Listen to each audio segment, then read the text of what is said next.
That clicking noise in your dashboard when the car is off usually indicates an electrical issue causing parasitic battery drain.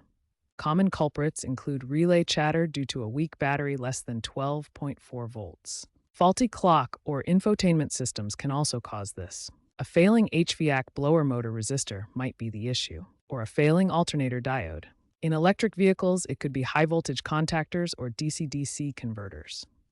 To diagnose, mechanics use a multimeter to check battery voltage and fuses. Excessive parasitic draw over 100 milliamps confirms the problem. Ignoring this can lead to battery failure within 6 to 12 months. Fixes range from replacing faulty relays or resistors to software updates, especially in newer vehicles.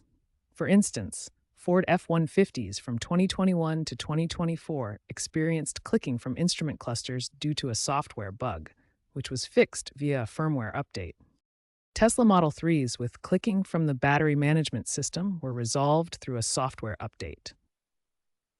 Looking ahead, AI-driven diagnostics in apps will automate fixes. V2X connectivity may enable remote monitoring and predictive maintenance.